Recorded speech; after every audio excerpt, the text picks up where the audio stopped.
കീറിപ്പോയ ഒരു പത്രക്കടലാസ് പോലെയാണ് ഷാർജയിലെ പത്രവിൽപ്പനക്കാരനായ കുഞ്ഞിമരക്കാരുടെ ജീവിതം. ചൂടുള്ള വാർത്തകൾ വായനക്കാരിൽ എത്തിക്കുമ്പോഴും ജീവിത പ്രാരാബ്ധത്തിൽ ഉരുകിത്തീരുകയാണ് മലപ്പുറം കൽപ്പകഞ്ചേരി സ്വദേശിയായ ഈ 61കാരൻ. 3 പതിറ്റാണ്ടിലേറെയായി ഗൾഫ് ജീവിതം സമ്മാനിച്ച വ്യഥകളുമായി 61 വയസ്സിലും പത്രവിൽപ്പന തുടരുകയാണ് കുഞ്ഞിമരക്കാർ.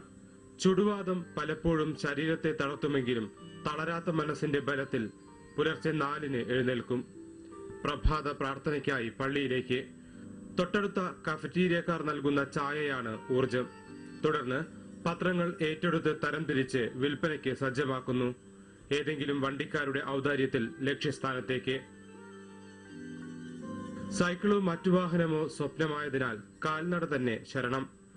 വരിക്കാർക്ക് എത്തിക്കലാണ് ആദ്യ ജോലി. പിന്നീട് കയ്യിലുള്ള കോപ്പികൾ വിറ്റുതീരും വരെ ഈ പ്രദേശത്ത് അലഞ്ഞുതിരിയും. കിടക്കാൻ ഇടമില്ലാത്തതിനാൽ പള്ളിയിലും ഒഴിഞ്ഞ കെട്ടിടത്തിലുമായി രാപ്പകൽ കഴിച്ചുകൂട്ടും. ഇപ്പോൾ ഇവിടെ ഈ പേപ്പറൊക്കെ സെയിലൊക്കെ വളരെ കുറവ്. പിന്നെ ഇപ്പോൾ ഈ കിട്ടുന്ന കാശ് തിന്നാനും പിന്നെ പരിയിലും ആൾക്കാരുണ്ടല്ലോ അവർക്ക് അയച്ചു കൊടുക്കാൻ കൂടി റൂമിന്.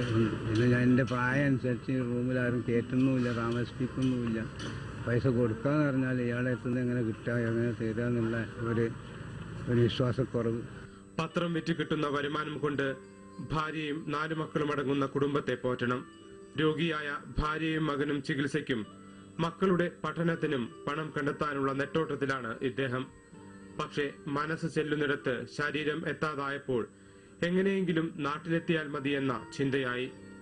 സുമനസ്സുകളിലാണ് ഇനി ഇദ്ദേഹത്തിന്റെ പ്രതീക്ഷ. ഇവിടെ തുറന്ന് പോകാൻ കഴിയുന്നില്ല.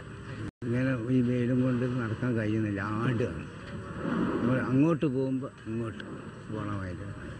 ക്യാമറാമാൻ മിറാജ് മുഹമ്മദിനൊപ്പം NM Abubakar, Manorama news, Sharjah.